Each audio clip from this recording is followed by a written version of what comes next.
বলি, কারণ এই তরুণ প্রজন্মকে মুক্তিযুদ্ধের মুখোমুখি করে দাঁড় করিয়ে দিয়েছে শহীদদের প্রথম সেই রাজাকারের প্রেরণা, সেই ইহাইয়ার প্রেরণা, এই দুই চামড়াকে আমরা মোকাবেলা করে তাদের পতনে বাধ্য করে আমরা রাজপথ ছাড়ব।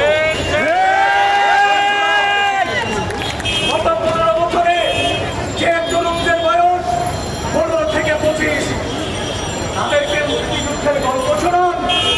তারা তো দেখেছে, তারা মুক্তিযুদ্ধের চেতনার কথা বলে আজকে সরকার পরিচালনা করছে।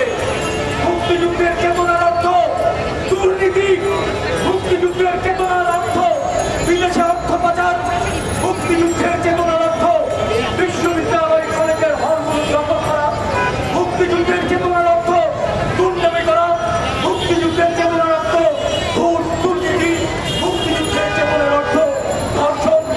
তাই যদি হবে সে কারণে এই তরুণ প্রজন্ম আজকে এই শাসক চক্রের যে বয়ান, মুক্তিযুদ্ধের চেতনার যে বয়ান, সে বয়ানকে প্রত্যাখ্যান করেছে। মুক্তিযুদ্ধের চেতনার প্রকৃত শক্তি হচ্ছে আমরা, মুক্তিযুদ্ধের চেতনার প্রকৃত শক্তি হচ্ছে তরুণ সমাজ। সুতরাং সেই তরুণ সমাজের যে রক্তক্ষয়ী সংগ্রাম, সেই সংগ্রাম হবে। মাইক্রোফোনগুলো একটু মুখের কাছে ধরেন না।